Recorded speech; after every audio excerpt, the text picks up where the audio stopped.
Brasil de Fato Entrevista. Olá a todas e a todos, está começando agora mais um Brasil de Fato Entrevista e hoje a nossa conversa é com a antropóloga Lilia Schwartz. Tudo bom, Lilia? Tudo bem? Muito obrigada pelo convite. Lilia Schwartz é historiadora e antropóloga, é professora titular da Faculdade de Filosofia, Letras e Ciências Humanas na Universidade de São Paulo. É autora de importantes obras como Raça e Diversidade e As Barbas do Imperador, sobre a vida de Dom Pedro II, que foi vencedor do Prêmio Jabuti de 1999 de Livro do Ano na categoria Não Ficção.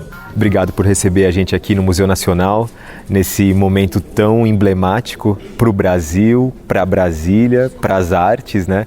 Para a gente falar um pouquinho disso tudo. Lilia, você é curadora, uma das curadoras dessa exposição que corre paralelamente à posse do presidente Lula aqui no dia 1º de janeiro, em Brasília. Queria te perguntar, as obras já estão quase todas aqui, a gente consegue ver, já está quase tudo pendurado aqui nas paredes. Queria te perguntar sobre a dificuldade de montar essa instalação, como é que foi a seleção de artistas, a gente vê que é muito diverso, né? Muito. Essa, como você pode imaginar, né, foi uma tarefa muito rápida, né, porque o resultado das eleições nós tivemos em 30 de outubro, né, e a ideia de uma exposição nesse local começou a surgir na primeira semana de dezembro e nós tivemos então 20 dias para montar essa exposição. São 4 curadores, né? 2 executivos, então sou eu e o Rogério Carvalho, e tem também o Márcio Tavares e o Paulo Vieira. O grande desafio era, primeiro, nesse lugar aqui, né? Estamos no Museu Nacional da República, que é em si um ícone de Brasília, né? Da monumentalidade de Brasília. Uma exposição tem que ser aberta no dia 1º de janeiro, um dia muito festivo, o dia da posse de Luiz Inácio Lula da Silva. E uma exposição sobre democracia. Então, eu sempre digo, e está até no texto, que a beleza da democracia é a sua incompletude. Né?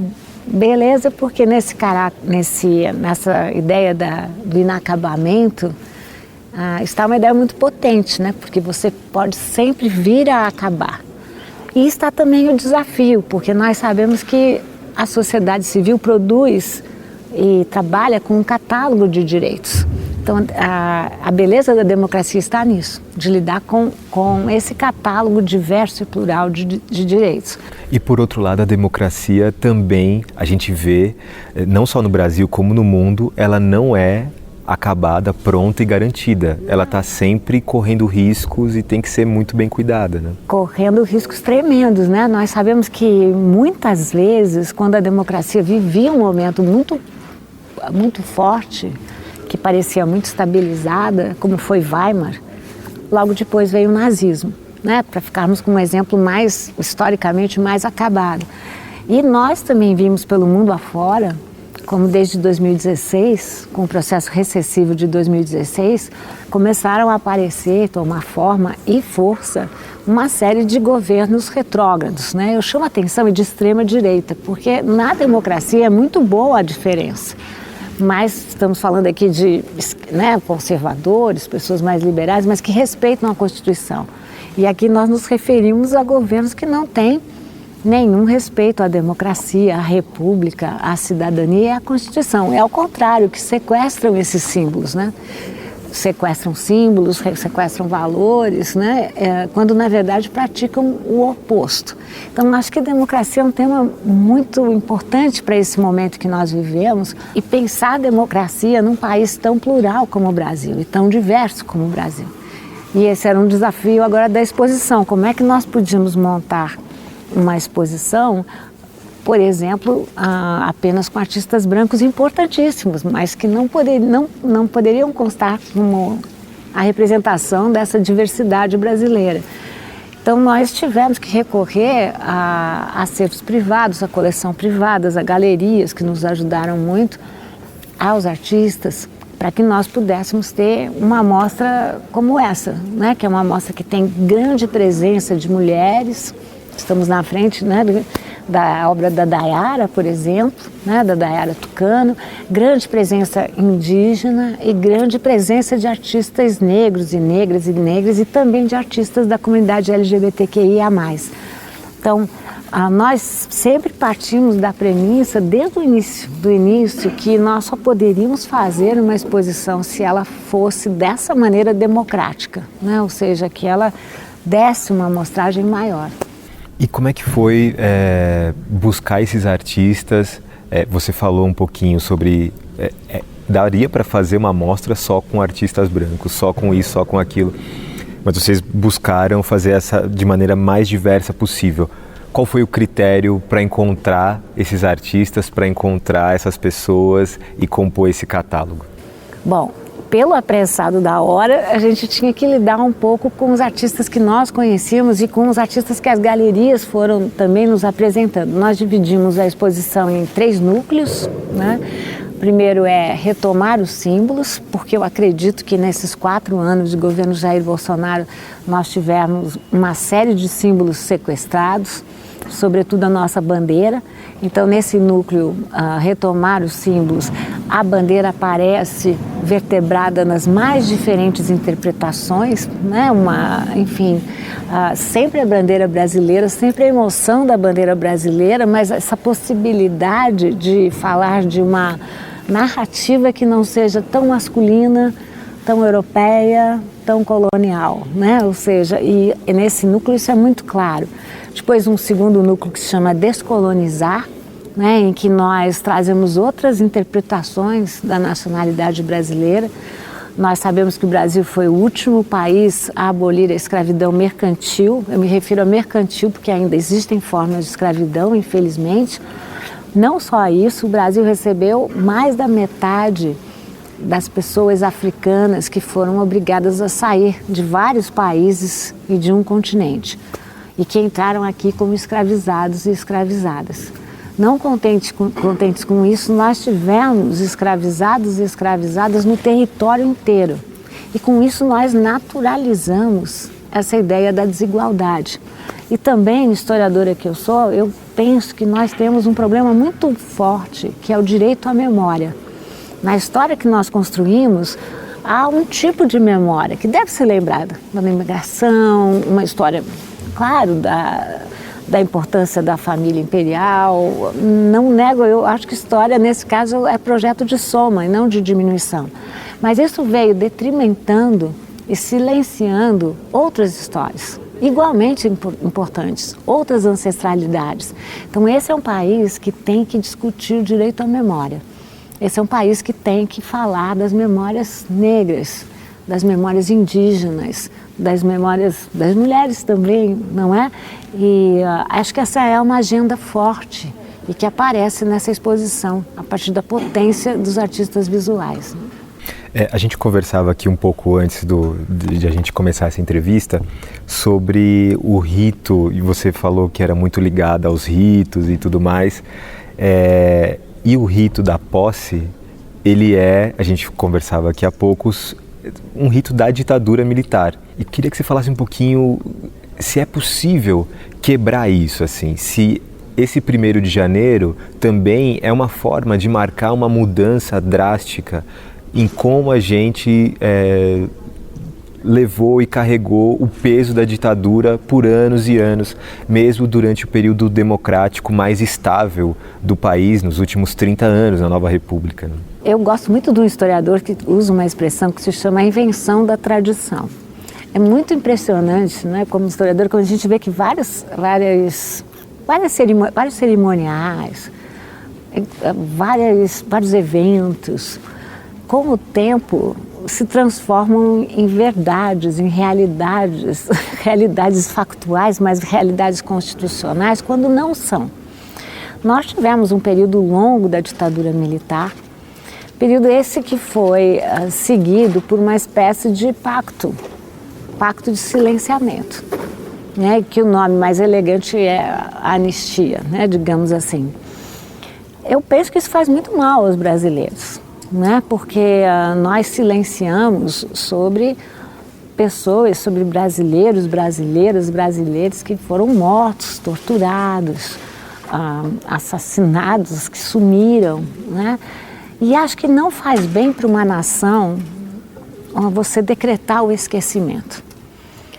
Nós precisamos de políticas de reparação para a população negra e precisamos de políticas de reparação para a cidadania brasileira, que passa por uma avaliação da ditadura militar. Pois bem, esses rituais da posse são exemplos de quanto a ditadura militar se inscreveu na nossa história como se ela fosse uma realidade única. O quanto nós naturalizamos cerimoniais que vêm dos militares, que podem ter os seus cerimoniais, mas não para a nação. Estamos falando de uma sociedade civil, não é verdade? Bom, toda a posse foi ditada a partir dos anos 70 pela ditadura militar. Então, no governo Médici. No governo Médici, sobretudo. E é por isso que a posse, como nós a imaginamos, e nos emocionamos até, ela é muito marcada por rituais militares. Os soldados, os aviões no céu. Os tiros de canhão. Tiro de canhão. Não é? Quer dizer, são todas marcações que são construídas e que nós podemos mudar. Eu digo de novo, eu sou favorável a essa ideia. Nós não precisamos tirar nada, nós vamos mudar, né? Por que a gente não escreve democracia no céu com os aviões militares? Por que o tiro de canhão não pode projetar outras imagens, né? Eu penso que o Brasil ainda precisa se livrar dessas metáforas tão bélicas. E nós vivemos 4 anos do governo Jair Bolsonaro em que essas metáforas bélicas viraram símbolos nacionais. Né? Ou seja, a questão do presidente que faz sempre o sinal da arma, né? Enfim, pega uma criança no colo e faz o sinal da arma, isso nos faz muito mal, né? Ou seja, ainda bem que não temos uma situação de guerra iminente. Então, eu sou uma pessoa que acredita muito em imaginário e acho que nós devemos descolonizar esse imaginário tão militarizado, né? E adicionar outros imaginários, outros ritos, outras possibilidades, que acho que é um pouco o que o governo Lula está fazendo agora nessa posse, ou seja, fazer uma posse para o povo, fazer da posse uma festa cívica. Se eu fosse voltar ao que foi a comemoração do 7 de setembro, né, que foi totalmente sequestrada por um discurso militar. Olha, eu posso te dizer que durante anos da República, o 7 de setembro era uma festa da sociedade civil. Com piqueniques, com balões, basta ver as fotos. Quando foi que nós deixamos essa história ser sequestrada? Tanto que eu proponho aqui, totalmente irresponsável, de forma irresponsável, que a gente comemore os 200 anos de independência novamente agora em 2023, porque na minha opinião não valeu. Essa história do coração de Dom Pedro, enfim... Não, é uma coisa assim... na verdade, o que o governo Jair Bolsonaro pretendeu fazer é rememorar de novo a comemoração militar dos 150 anos da independência. Porque nos 150 anos da independência, essa foi a ocasião em que veio o corpo de Dom Pedro. E por uma questão metafórica em Portugal, o coração ficou no Porto, na cidade do Porto. Porque, ao que tudo indica, quando Dom Pedro, I do Brasil e IV de Portugal, volta para Portugal, ele é defendido contra o seu irmão Dom Miguel, ele é defendido pela cidade do Porto. E ele diz algo do tipo, deixa o meu coração na cidade do Porto. Eu não sei se continha uma metáfora, mas o fato é que o coração ficou separado.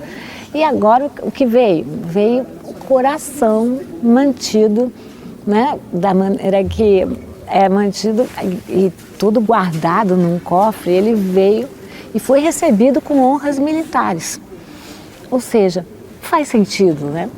Não faz sentido. Não faz sentido nenhum. E você estava falando sobre a memória e como a gente trata dela, né? A ditadura, por exemplo, no Chile, na Argentina, ela foi escaramuçada e continua até hoje. A Argentina acabou de fazer um filme Sim. que está concorrendo a prêmios internacionais, revelando um pouco do que foi aquilo, daquele momento de colocar a história limpo.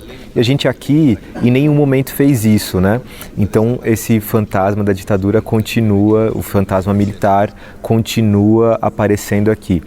Nós tivemos uma comissão da verdade, né, no governo Dilma ainda, mas essa comissão da verdade, também por um acordo, ela podia revelar nomes, mas não julgá-los. Sim. Essa foi a única comissão da verdade na América Latina que mostrou a boca, mas tinha que esconder os dentes. Então, eu penso que toda a sociedade passa por traumas. Nós estamos mais acostumados a pensar em traumas individuais. Uma reação normal ao trauma é o silêncio, mas esse silêncio não é produtor. Esse silêncio, de alguma maneira, é uma censura. E coletivamente, uma nação que passa por um trauma precisa falar dele, precisa expressá-lo, precisa dar lugar, precisa dar eloquência, tanto para homenagear aqueles que se foram, que morreram, ou que foram feridos, ou que foram torturados, como para lidar com as suas feridas. Então eu acho que esse é um pacto importante da nacionalidade brasileira.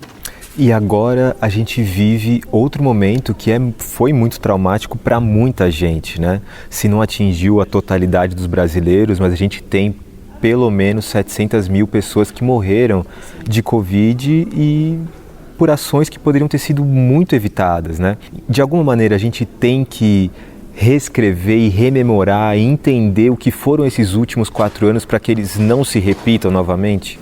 Eu acho de tremenda importância. Eu acho educativo, porque também acho que uma parte da população brasileira foi mal informada, né? Nós sabemos que há uma parte da população brasileira que não lê a boa imprensa que nós lemos.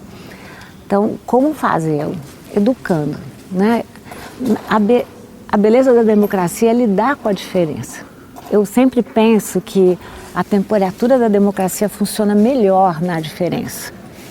Mas estamos falando de uma diferença que pode praticar a escuta, não de uma extrema direita que produz uma outra verdade, que produz outras teses, que produz quase que uma realidade paralela, um Brasil paralelo.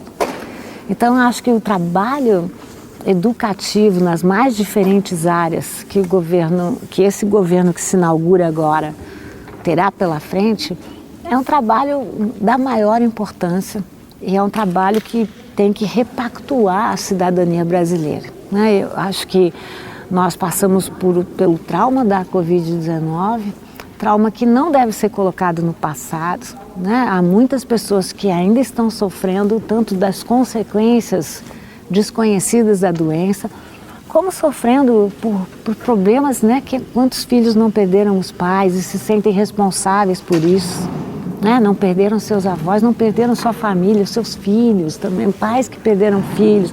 Então, eu acho que a fala, ela é redentora. Então, temos que falar disso e temos que falar do que foi esse governo, né? O governo que mais destruiu as nossas florestas, de um governo que tirou verba da educação e da saúde, né? Essas são obrigações do governo, são os pilares da República e nós sabemos agora o tanto de verba que foi retirado.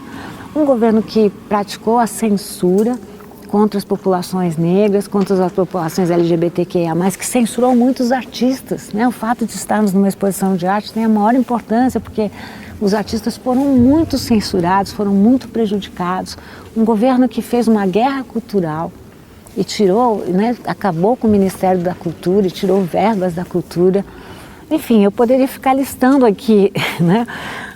Mas acho que temos tudo para ter um novo começo, né? Eu gosto muito do intelectual palestino que se chama Said, né?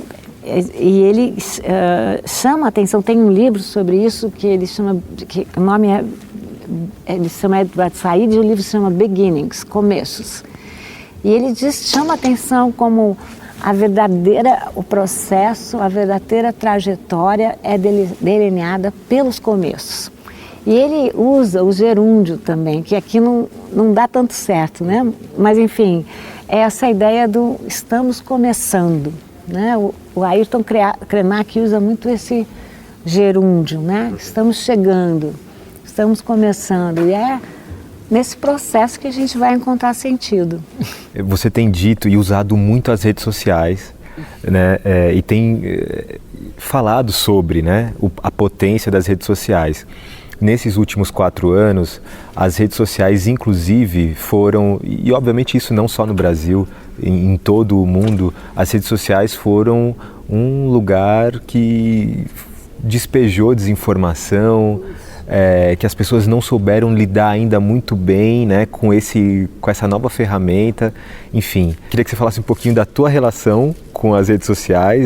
Eu sei que você gosta de falar sobre isso, e como a gente também lidar a partir de agora com esse problema da desinformação. O que a gente pode fazer a partir de agora para resolver esses últimos 4 anos que a gente parece perdeu um pouco aí, né? Olha, eu sou uma pessoa da academia, né? Minha vida é na academia, fazendo dissertação, mestrado, doutorado, tese, né? Livre docência, titularidade, e na academia fora também, mas convivendo, primeiro, eu dou aula em Princeton também, na Universidade de São Paulo em Princeton, eu aprendi, por exemplo, que na Universidade norte-americana, os professores são avaliados por sua apresentação pública também. E aprendi com colegas de lá, como o Jeremy Adelman, um grande professor de história, como é possível usar a ferramenta a nosso favor. Ele tem, por exemplo, um curso de Global History, de História Global, com milhões de pessoas, né, em que ele faz usando as câmeras. E eu, na verdade, não era uma pessoa muito de redes, ao contrário, né, a minha fama na Universidade de São Paulo é que toda vez que eu falo nosso século é o 19. Mas o que aconteceu é que eu também era curadora adjunta, agora sou curadora visitante do MASP, e lá no MASP eles têm essa prática antes de começar uma exposição, que você coloque um pouco uma tela que você está imaginando colocar para ver como as pessoas reagem. Então eu tinha um Instagram mais vinculado às artes, eu também sou um pouco uma fotógrafa amadoríssima, então testava as minhas fotos, você pode ir lá no começo para você ver.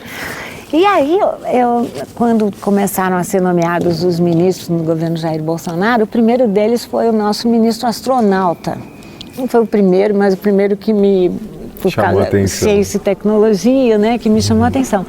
E me chamou a atenção também porque eu já havia visto atuar em algumas conferências, e essa coisa que ele falava sempre as mesmas coisas, e, enfim, resolvi escrever sobre ele. E eu que tinha aquela coisa pequenininha, tive um mar de reações. E professores não estão acostumados a receber caveira, letras maiúsculas, né? Esquerdopata, comunista, essas coisas. E eu comecei a responder. E como eu sou um pouco teimosa, quanto mais o pessoal reclamava, mais eu respondia. Para você ter ideia da minha ignorância, eu sempre falo isso, mas é verdade, eu não sabia até minha filha falar, ela me disse uma coisa, mãe, você está mandando ver bem nas suas respostas, e eu reagi com ela como se ela estivesse violando a minha correspondência íntima. E ela brincou comigo e disse, você está vendo isso? Como você está vendo isso, minha filha? Que coisa! Ela falou, eu e a torcida do Flamengo. E aí foi assim, eu comecei assim, eu descrevi cada um dos ministros, que foram descritos como técnicos e não tinham nada de técnicos. E a partir de então eu usei a máxima de uma pessoa que eu gosto muito, que quando perguntam a ela, você tem uma opinião? Ele fala assim, não, posso trocar por uma informação? E aí eu comecei a escrever todo dia. Sou eu que faço, sou eu que acerto ou erro também, porque não há quem não erre, né? Não escreva uma coisa errada e tenha que se... E isso é muito bom para uma professora como eu, porque em geral a gente tem uma distância, e quando você está nesses ambientes, a pessoa não obrigatoriamente sabe quem você é e nem tem que ter deferência com você. Mas aí eu comecei a ter um grupo muito leal. Eu tenho, tanto que toda vez que daqui a pouco eu vou botar um post, porque eu escrevo nos intervalos, no joelho mesmo, eu sempre vou olhar as primeiras respostas, que é um grupo que me corrige, a professora faltou vírgula, não sei o que, essas coisas. Tem quem me ataque, é claro, mas a gente aprende a lidar com isso. Então eu não demonizo as redes e eu sei que o governo Luiz Inácio Lula da Silva está pensando num setor para as redes, é preciso combater, mesmo como historiadora, há muita desinformação sendo veiculada. E acho que, enfim, eu não vou precisar mais colocar informação todo dia. Quem sabe? Não sei, cidadania é assim, né? A gente vai lá para a cidadania vigilante. Mas acho que é um serviço que a gente faz, né? Ou seja, informar as pessoas me agradecem muito. Olha, não tinha entendido esse episódio, agora eu entendi. E para o professor também sair da academia é uma coisa, se expor as suas contradições é importante, né? Para mim foi muito revigorante, eu acho que humaniza, mostra as suas subjetividades. Por exemplo, eu agora há pouco tempo falei de vigilância, que o bolsonarismo trabalhava com uma vigilância cega. E recebi uma resposta muitíssimo bem educada, e logo notei que as letras eram grandes, eram todas em maiúsculas, e achei que era uma resposta mal educada, e não era. Era uma pessoa com um prejuízo visual e que me explicou com a maior calma que eu não deveria usar essa ideia. E me dizendo, professora, os cegos ou as pessoas que têm diferentes problemas visuais não tem nada a ver com essa ideia. Eu mudei o texto e pedi desculpas públicas. Não, eu acho que é um espaço de aprendizado também. E de aprendizado na linguagem, né? Ou seja, isso não me tira da academia, não me faz deixar de publicar livros ou publicar em revistas acadêmicas, mas me faz um pouco, enfim, humanizar meu conhecimento, né? Chegando no final desse papo, Lília, e muito obrigado de novo por aceitar, para falar um pouco sobre a cultura, né? Você deu alguns pitacos do que a gente foi perdendo pelo caminho. O Ministério da Cultura hoje ele está desmontado, né? Ele foi completamente desmontado. Ele não era sequer um ministério, ele era uma secretaria. E uma secretaria que a gente viu alguns absurdos, como um secretário que era um sujeito do teatro e que fez uma peça nazista para divulgar, enfim, coisas da secretaria. Ou seja, vai ter que ser do começo, né? Vai ter que ser do começo. Eu acho que, como eu lhe disse, o governo Jair Bolsonaro empreendeu uma guerra cultural. Na minha opinião, ele desmontou o Ministério, mas porque ele sabe que a cultura é muito importante para um projeto autoritário como o dele, né? A cultura é uma forma de você chegar à emoção, chegar ao coração, e ele usou dessa guerra cultural o tempo todo. E desmontou os bons locais. Inclusive, se a gente pensar na Fundação Palmares, colocou uma pessoa contra a memória das pessoas negras. Então, onde as instituições que ele manteve para destruir. Então, acho que é um grande desafio. Já tivemos essa ótima notícia de que vamos ter uma verba que o Ministério da Cultura nunca teve. Eu penso que a ministra Margarete Menezes é um imenso acerto, porque nós estamos falando aqui de diversidade, não é? E partimos do suposto que só é possível, como diz o Caetano, filosofar em alemão. Não é verdade. E a gente tem que aprender que existem outras universidades, outras formas de sabedoria, outras formas de conhecimento. E a ministra tem um conhecimento infindo, né? E ela imprimirá ao Ministério uma visão mais democrática, mais plural. Vamos ter como secretário Márcio Tavares, meu colega aqui na exposição, que é também uma pessoa com muita capacidade executiva e uma visão muito ampla da cultura também. Então temos tudo para remontar, né, esses ministérios e remontar suas instituições que foram de fato destruídas, né? E estamos falando aqui no museu, né, no Museu Nacional da República, e sabemos que os museus também foram muito prejudicados nessa gestão, não tiveram verba, vão precisar rever seus acervos, a sua conservação. Mas enfim, como a gente falou, estamos começando, não é? No gerúndio, e temos aí uma longa toada e nada se acaba, né? A gente vai produzindo no meio do trajeto. Lília, muito obrigado por essa conversa. Um prazer. E a você que nos acompanhou até aqui, muito obrigado. Na próxima semana voltamos com mais uma entrevista. Tchau, tchau. Você pode conferir mais conversas como essa no YouTube, Spotify, Deezer e outras plataformas do Brasil de Fato. Direção e entrevista José Eduardo Bernardes. Coordenação de jornalismo, Glauco Faria. Coordenação de rádio, Camila Salmásio. Coordenação de audiovisual, Monize Ravena. Coordenação de redes sociais, Cris Rodrigues. Direção executiva, Nina Fidelis.